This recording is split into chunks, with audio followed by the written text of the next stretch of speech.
Hey, bon matin et bienvenue dans cette nouvelle petite chose que j'essaie de faire aujourd'hui. J'essaie de faire une nouvelle petite série dans laquelle je review vos projets, que je débug quelques features que vous avez commencé à développer. En fait, avec les channels qui grossissent, c'est rendu que je passe plus de temps à vous aider dans vos projets qu'à travailler sur mes propres projets et même mes vidéos. C'est rendu que je passe beaucoup moins de temps à travailler sur mes vidéos qu'à vous aider à débugger vos projets ou vous donner des idées de comment implémenter de nouvelles features. Donc, je me suis dit que ce que je pourrais faire, c'est continuer de vous aider à faire progresser vos projets parce que c'est quelque chose que j'aime beaucoup faire, mais aussi en profiter pour faire des vidéos dans lesquelles je pourrais montrer comment que je réfléchis quand je suis en train de déboguer du code. Comme ça, peut-être que ça pourrait vous aider à déboguer votre propre code dans le futur. Peut-être que mes techniques pourraient s'appliquer aussi à vos projets et je crois que c'est toujours le fun d'essayer de déboguer des projets de toute façon. Donc, je crois que c'est une situation gagnante-gagnante. Donc, c'est ça que je vais essayer de faire. Et donc, comme j'ai dit, si jamais vous voulez que je regarde vos projets, vous avez simplement à me les envoyer soit par Discord ou par email. Je vais mettre les liens dans la description. Donc, vous pouvez simplement m'envoyer vos projets avec une description de ce que vous voulez que je regarde. Donc, est-ce que c'est un bug? Est-ce que c'est simplement un code review? Si c'est un bug, ça serait bien aussi d'inclure une description de c'est quoi la feature que vous voulez avoir au final, c'est quoi le comportement que le code devrait avoir comparativement au comportement que le code a en ce moment. Ou alors, si vous voulez des conseils de comment implémenter une certaine feature que vous avez commencé à développer mais que vous êtes bloqué ou des choses comme ça. Mais bon, là, assez de parler, c'est le temps de passer à la vidéo. Donc, on est parti. OK, donc le premier projet qu'on va regarder, c'est celui-ci. Et celui-là, je l'ai vraiment choisi spécialement parce que c'est l'erreur que je revois le plus souvent.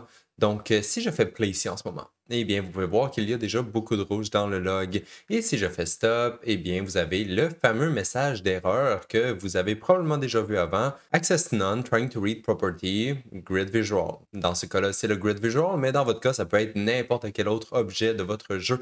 Donc, cette erreur-là, c'est une erreur qui est vraiment courante. On la voit relativement souvent quand on développe un jeu. Et je vais vous montrer aujourd'hui comment que moi, je procède pour régler cette erreur-là. Parce que je me rends compte qu'il n'y a pas beaucoup de gens qui sont habitués de la réparer. C'est pas une erreur qui est très complexe, en fait. Il y a beaucoup de gens qui savent même pas c'est quoi que le message veut dire. Et en fait, le message est relativement très clair. La seule chose qu'il veut dire, c'est que Unreal, quand il a essayé de lire la variable grid visual, il s'est rendu compte qu'il n'y avait rien d'assigné à cette variable-là. La variable n'était pas valide.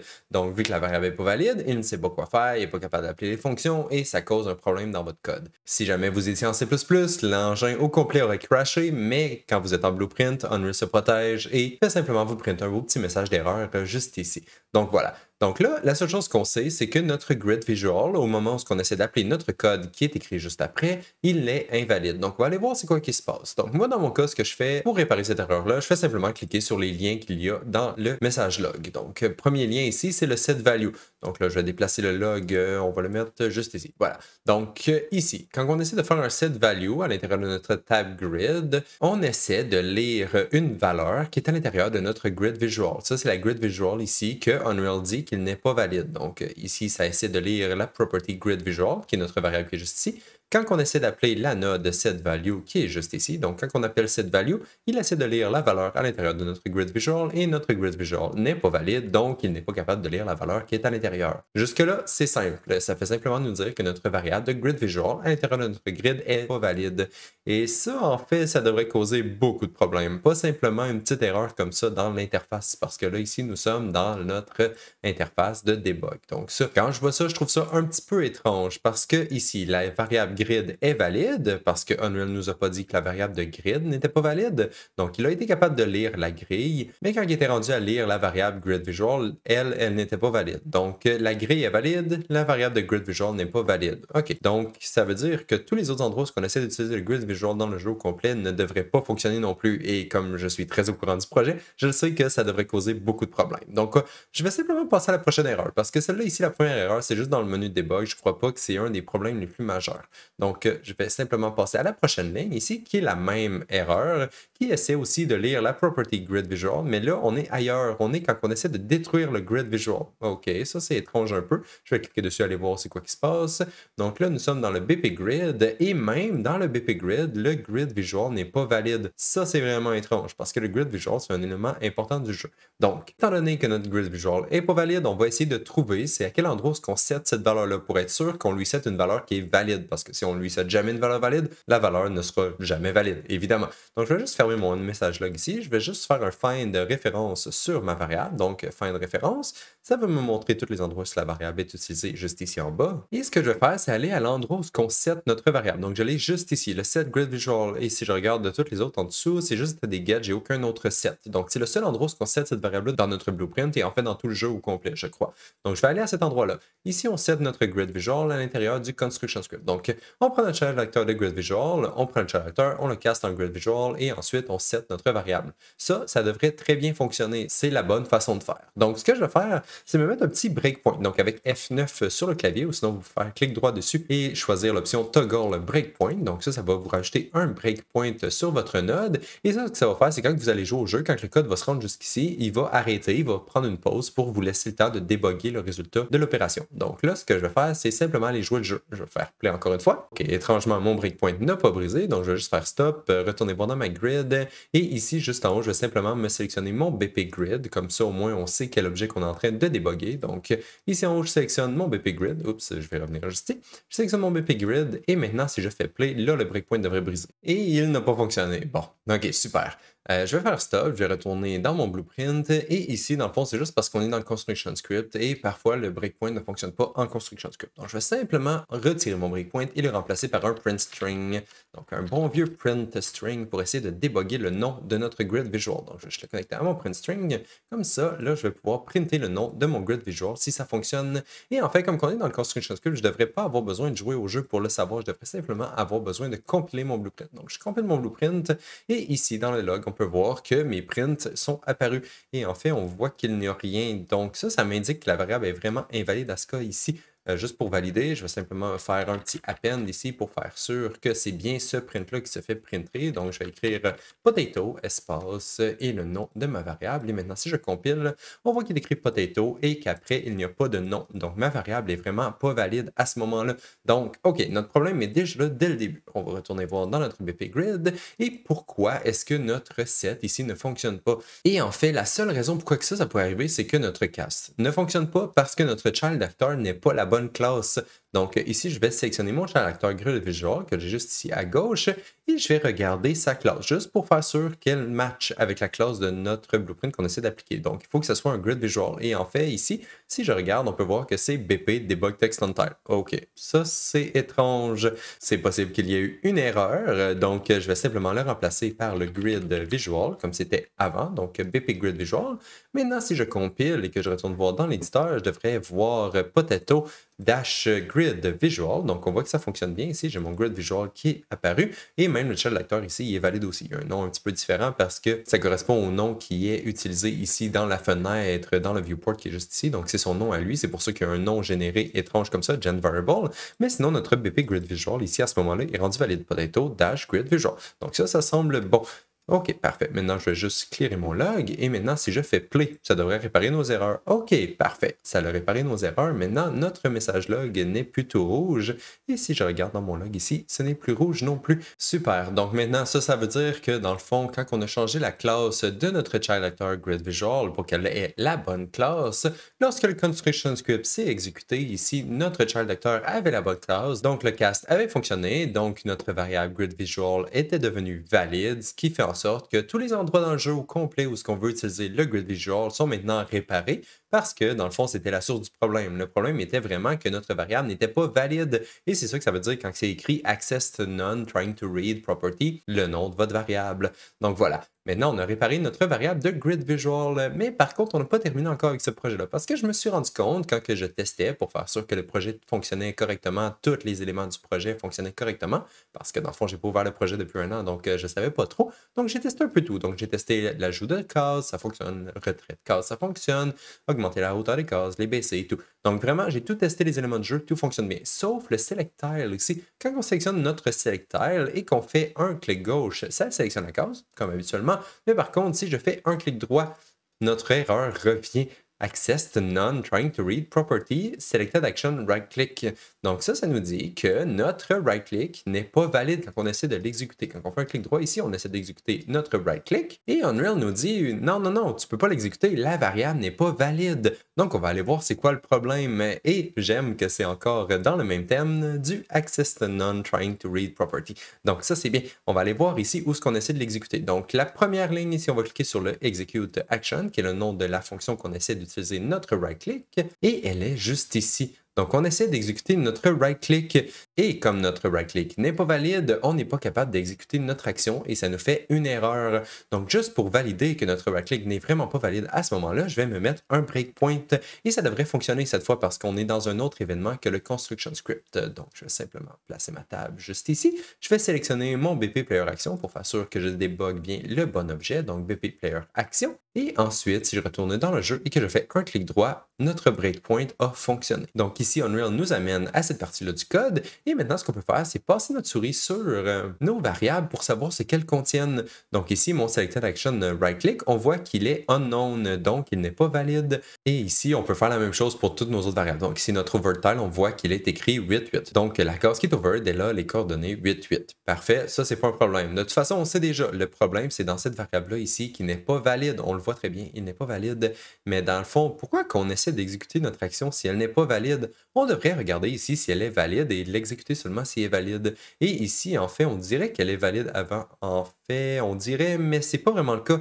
Ici, notre selected action, c'est le left click et non le right click. Donc, on regarde si le left click est valide. Si le left click est valide, on essaie d'exécuter le right click. OK, ça fait pas de sens. Donc, je vais simplement faire stop ici, remplacer la node que j'ai juste ici parce qu'on va regarder l'action qu'on essaie d'exécuter. Donc, on regarde si le right-click est valide. Donc, est-ce que le right-click est valide? Oui. OK, on va essayer de l'exécuter. Donc, ça va exécuter la partie du code qui est juste après seulement si le right-click est valide. Ça fait plus de sens. Donc, je vais enlever mon breakpoint avec F9. Et maintenant, si je retourne dans le jeu, en fait, je vais regarder juste ici en même temps, faire sûr que le left-click ici fonctionne bien aussi. Donc, si le left-click est valide, on exécute le left-click. Si le right-click est valide, on va exécuter le right-click. Jusque-là, ça fait beaucoup de sens. Parfait. Donc, je vais juste réessayer tout ça. Je vais clearer mon log pour faire sûr qu'il soit propre. Retourner dans le jeu. Je n'ai pas d'erreur. Parfait. Je vais dans mes grid action, mon action select tile. Clic gauche, je sélectionne une case. Et ensuite, clic droit. Ça ne me fait pas d'erreur. Ça ne fait rien, mais ça ne me fait pas d'erreur. Et si on regarde le code qui exécute en même temps que je fais mon clic, donc si je déplace mon player action juste ici pour qu'on puisse voir. Donc, juste ici, je vais dézoomer comme ça. Et ensuite, si je retourne dans le jeu et je fais un clic droit, on voit que le flow du code arrête maintenant ici. On le voit qu'il ne passe pas les is valides parce que mon action de clic droit n'est pas valide parce que je n'ai pas sélectionné aucune action. Pour le clic droit, ça sélectionne seulement l'action du clic gauche qui est de sélectionner une case. Donc voilà, c'était les seules erreurs qu'on avait pour ce projet-là. Maintenant, le projet n'a plus d'erreurs, il fonctionne très bien. J'espère que vous comprenez un petit peu mieux l'erreur accessed none trying to read the property qui est dans le fond simplement vous dire que la variable que vous essayez d'utiliser, donc ici mon selected action, n'était pas valide et qu'il faut s'assurer que soit la variable est valide avant d'exécuter notre action, comme dans le cas qu'on est juste ici, ou alors qu'on fait simplement setter la variable correctement dans le cas où la variable devrait être valide, comme par exemple dans le cas de notre grid visual. Et si jamais vous n'êtes pas toujours sûr de c'est quoi que l'erreur veut dire, vous en faites pas trop parce que vous allez probablement la revoir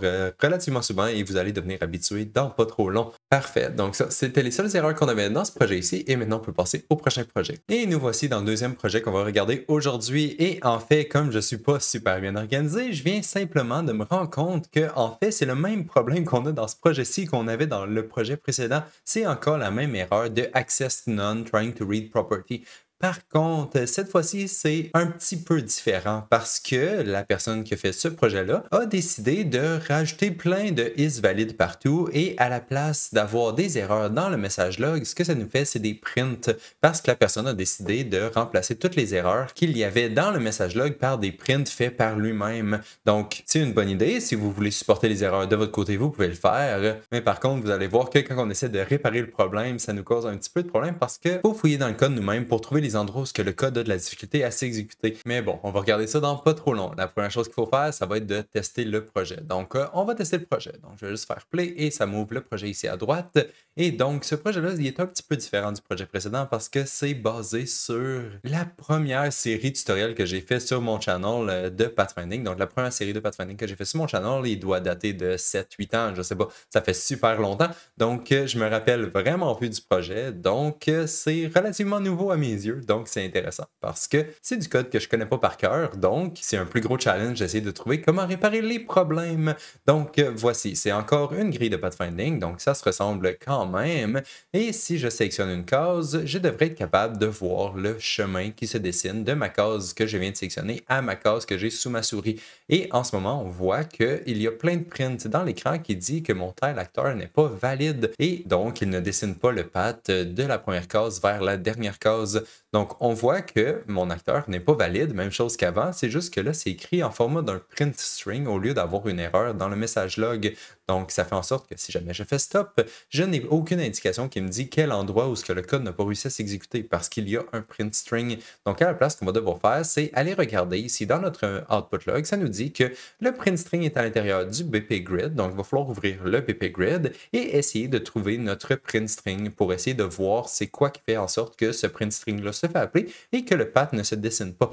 Donc, ici, je vais ouvrir mon BP grid et je vais chercher pour invalide parce que c'est un mot qu'il y a à l'intérieur du print string. Et je crois que j'ai fait une typo. Ah non, c'est not valid. Oups. Donc, je vais remplacer ça par not valide, voilà. Et maintenant, il faut qu'on trouve un print string. Le print string qu'on veut, donc c'est le tile actor is not valid et c'est le print string qui est juste ici.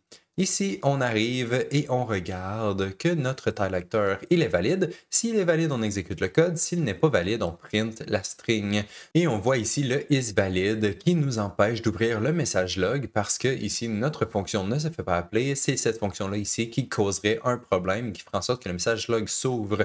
En fait, pour voir le résultat, je pourrais simplement connecter le isNotValid à ma fonction juste ici. Maintenant, si je compile et que je vais tester, à chaque fois que je roule mon code, maintenant, Unreal devrait détecter les erreurs et mon log est tout plein de rouge. Si je fais stop, il m'ouvre le message log qui me dit Access none trying to read property, tile actor, blablabla, blablabla. C'est le nom de ma properties parce que là, je suis dans une map, donc c'est une properties générée automatiquement par Unreal. Mais en bref, access none trying to read property, tile actor, mon tile actor n'est pas valide. Si je clique sur ma fonction ici, event is in path, qui est juste à la fin, ça va m'apporter à la fonction où ce qu'on était dans le code il y a 2 secondes. C'est l'endroit où il y a un problème dans le code. Donc, c'est pour ça que personnellement, je ne mets pas beaucoup de isValid dans mon code parce que j'aime bien pouvoir trouver les endroits automatiquement où il y a des problèmes.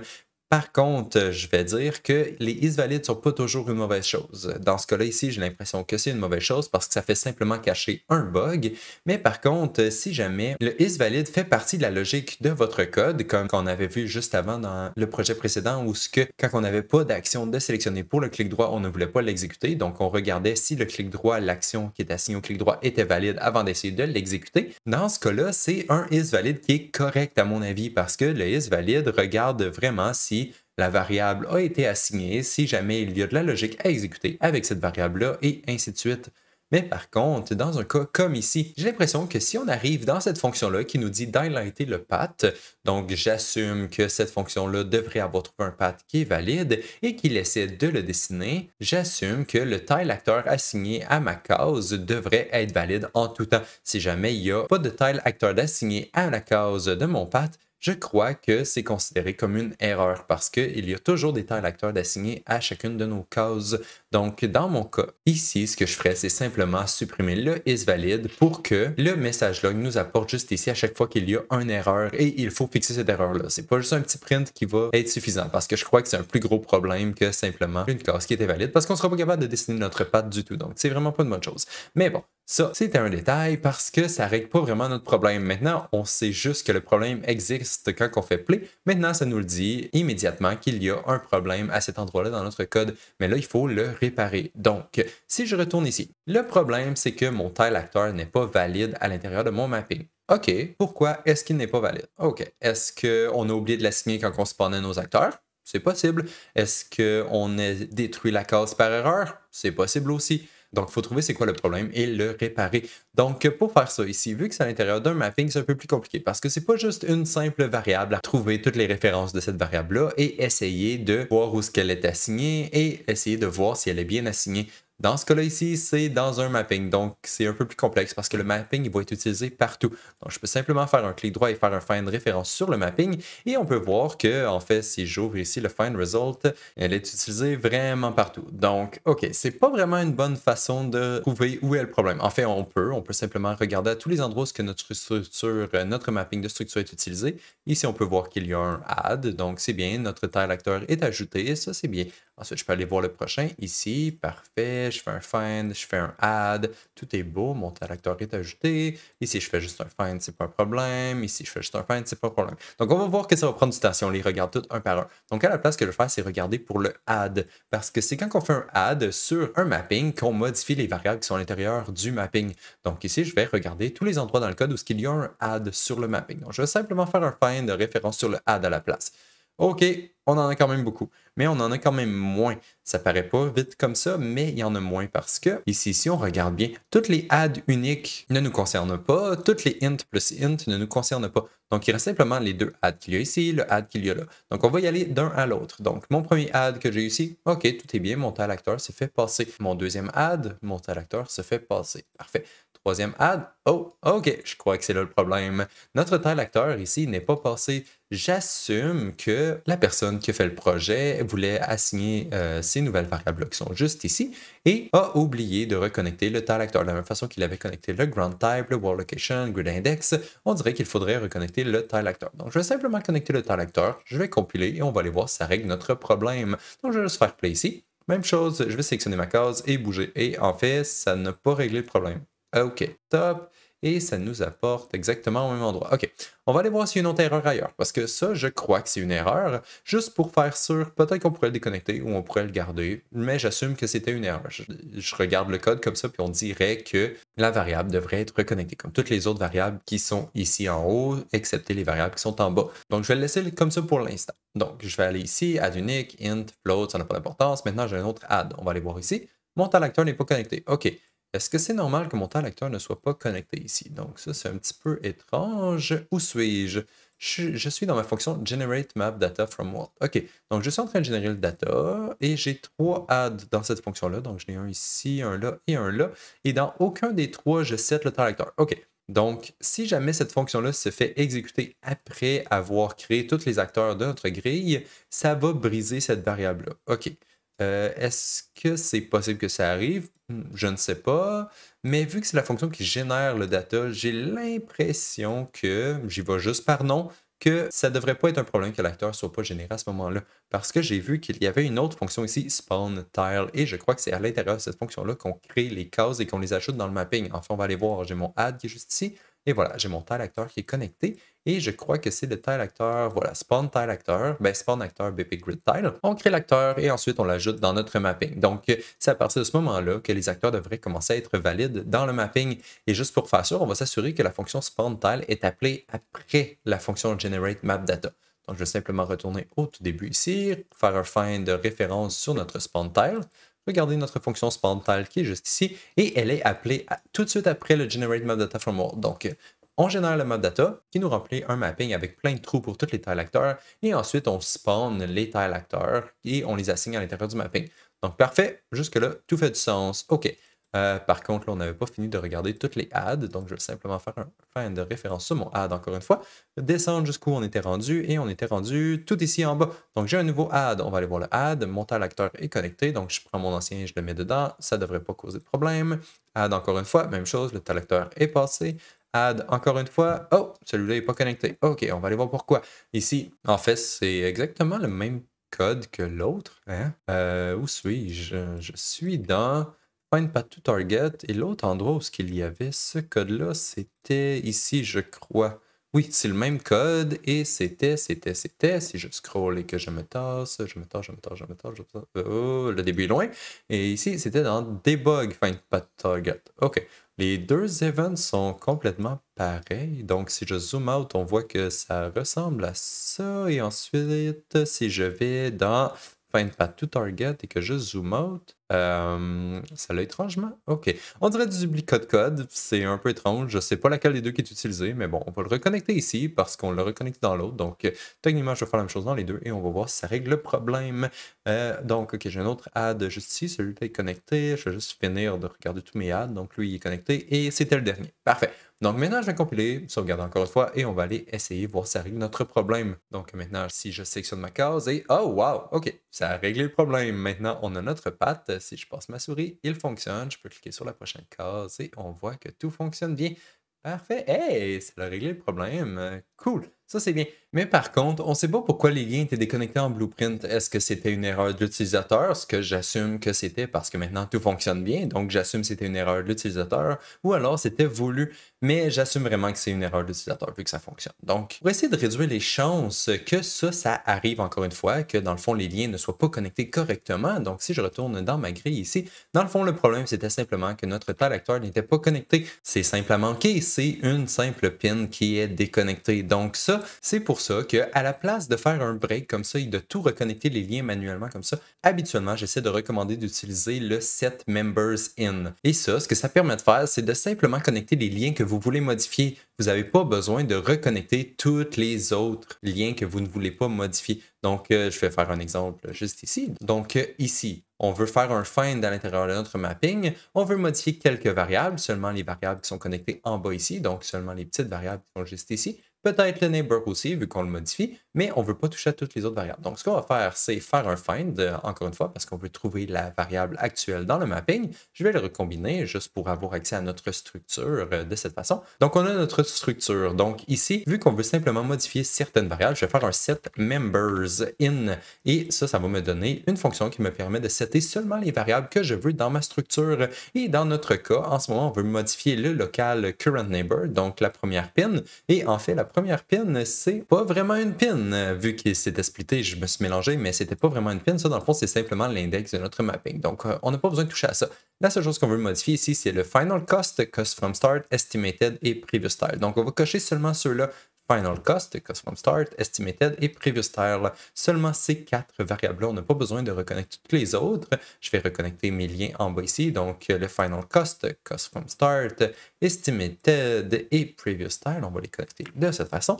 Et voilà, donc c'est comme ça qu'on va setter nos variables. Comme ça, si jamais il y a un problème et que par erreur on oublie de connecter un lien, ça ne devrait pas causer de problème vu qu'on modifie seulement les variables qui nous intéressent. Donc ici, comment qu'on reconnecte ça à la place du add qu'on a juste ici, parce qu'il faut quand même faire un add pour rafraîchir les valeurs qui sont à l'intérieur de notre mapping. Donc ce que je vais faire, c'est simplement déconnecter tous les liens qu'il y a ici, recombiner ma structure comme ceci. Et voilà, donc je vais garder mon add parce qu'il faut quand même le réajouter dans notre mapping. Je vais simplement appeler mon set member avant de faire mon add. Donc ici, je vais prendre la pin d'exécution avant mon add, le connecter dans mon set member et ensuite le output de mon set member, je peux le connecter dans mon add de cette façon. Donc voilà. Maintenant, on devrait modifier seulement les variables qui nous intéressent et ensuite prendre le output de ça et le réajouter dans notre mapping. Comme ça devrait faire en sorte que c'est impossible de modifier une valeur par erreur. C'est seulement les valeurs qu'on veut modifier qui se font modifier. Ça devrait toujours fonctionner. On va retourner in-game juste pour faire sûr que ça fonctionne encore malgré ces changements-là. Donc, même chose si je fais mon path et voilà, ça fonctionne encore bien. Parfait. Par contre, je me suis rendu compte de quelque chose quand j'ai commencé à jouer. Donc, si je fais stop et que je refais play encore une fois, il y a encore tout plein de prints qui dit Grind Blueprint is not valid, is invalid cette fois. Bon, OK. Donc, il y a un autre endroit dans le code qu'il y a probablement un is valid qui regarde si quelque chose est valide avant d'exécuter du code. On va aller voir si ça fait du sens que ce is valide-là soit là, juste parce que, eh bien, il y a un print. Donc, peut-être que c'est une erreur. Peut-être que c'était pour cacher une erreur. Donc, on va regarder. C'est dans le wGridTile. Donc, on va essayer d'ouvrir ce widget-là. Donc, wGridTile qui est juste ici. On va l'ouvrir. Donc, ça, c'est les numéros qu'il y a décrits sur nos cases. Donc, je vais aller voir dans le graphe. Je vais essayer de trouver le print. Et en fait, il y a juste deux fonctions. Donc, ça ne devrait pas être trop compliqué. Et j'ai le grid blueprint is invalid ici. Donc, OK. Ça nous dit que si jamais le grid blueprint n'est pas valide, on fait simplement setter le texte à vide. Et je crois que cette fonction-là, ça serait un binding. Juste pour faire ça, je vais aller regarder dans le designer. Ouais, get final cost text et get tile cost text. Donc, ces deux fonctions-là, on dirait que c'est des bindings. Donc, dans cette fonction-là, ici, j'ai un print string et dans l'autre fonction, final cost, celui-là, il n'y a pas de print string, mais la logique est la même. je regarde si mon grid blueprint est valide. S'il est valide, je prends le texte et je l'écris sur ma case. Sinon, je mets le texte à vide et je fais la même chose pour celui-là ici. Pour cette fonction-là, la personne a décidé de rajouter un print. Dans mon cas, je l'enlèverai, c'est pas vraiment important. Mais par contre, le isValid ici peut faire du sens. Ça semble être une classe qui est debug. Donc, dans un code debug, on s'en fout un peu que le grid blueprint il soit valide ou non. Donc, personnellement, j'ai aucun problème avec ça. Par contre, j'ai une petite façon qu'on pourrait l'améliorer parce que je sais que le grid blueprint devait toujours être valide. Ça ferait aucun sens que le grid blueprint ne soit pas valide. Donc, ce qu'on va faire, c'est aller simplement setter mon grid blueprint avant que cette fonction-là soit appelée. Et comment on va faire ça? Vu que cette fonction-là, eh bien, elle est un binding, donc elle est appelée à toutes les frames à partir du moment où le widget est créé. Donc, ça va être un peu difficile de setter notre variable avant que la fonction se fasse appeler, parce que la fonction est appelée la première frame que l'objet est créé. Donc, ce qu'on va devoir faire, c'est assigner la valeur de notre variable au même moment où on crée notre widget, juste pour faire sûr que la variable soit déjà valide à partir de la première frame où on essaie de l'utiliser. Donc, pour faire ça, on va mettre les variables instance éditable et exposed on spawn. En les mettant exposed on spawn, on va pouvoir les assigner au moment où on crée le widget.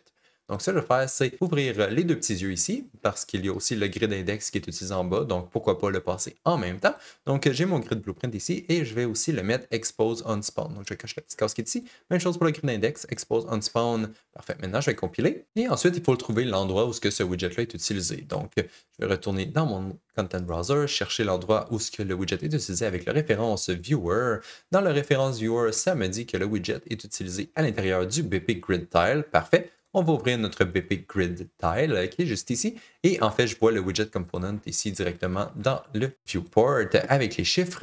Et on peut voir que le widget est assigné à droite. Parfait, jusque-là, tout est simple. Par contre, ça fait en sorte que notre widget est créé automatiquement quand le jeu commence. Donc, on n'a pas le temps d'y assigner notre grille avant qu'il essaie de l'utiliser. OK, ça nous complique les choses un tout petit peu. Mais en fait, c'est pas si complexe que ça. On a juste à créer le widget nous-mêmes au lieu de laisser Unreal le créer automatiquement comme qu'il fait en ce moment. Donc, ce que je vais faire, c'est appuyer sur le petit X juste ici pour enlever la classe du widget. Et maintenant, ce que je vais faire, c'est aller dans mon Event Graph. Je vais aller à l'endroit où on assignait notre grid de blueprint, qui est en fait directement ici au Begin Play. J'assumais que c'était comme ça qu'il était assigné. Donc voilà, notre grid de blueprint est assigné ici dans le Begin Play. Mais nous, ce qu'on va faire, c'est créer notre widget et assigner notre grid blueprint en même temps.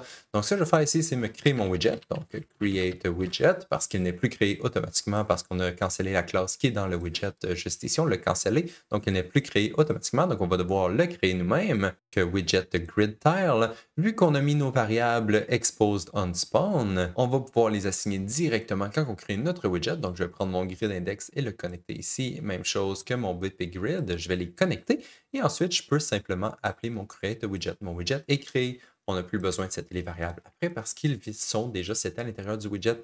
Une dernière chose qu'il nous reste à faire, c'est assigner notre widget à l'intérieur du widget component. Et ça, on peut simplement faire un set widget sur notre widget component. Je peux supprimer celui-là ici. Unreal me l'a dupliqué. Et voilà, je peux setter mon widget, le connecter de cette façon. Et voilà, c'est tout.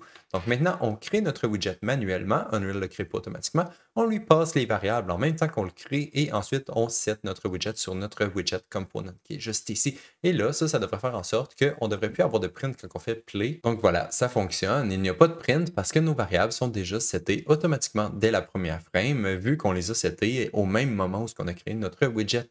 Parfait. Donc, on n'a plus besoin de notre print qui est dans notre widget grid tile ici parce que la grid est toujours valide. Donc, on peut simplement connecter tout ça ici et supprimer ces deux nodes-là. Et voilà, tout devrait fonctionner en tout temps. Et on ne devrait pas avoir d'erreur. Donc, même chose, si je fais play, je n'ai pas d'erreur. Parfait. Et voilà, donc on a réparé deux petits projets. Donc, ça, c'est génial. Et j'espère que vous êtes un petit peu plus familier avec l'erreur Access None Trying to Read Property, qui est une erreur que vous risquez de voir relativement souvent. Donc, c'est mieux d'être familier avec. Anyway, je crois que ça va être tout pour la vidéo d'aujourd'hui. On se revoit dans la prochaine. Bye bye!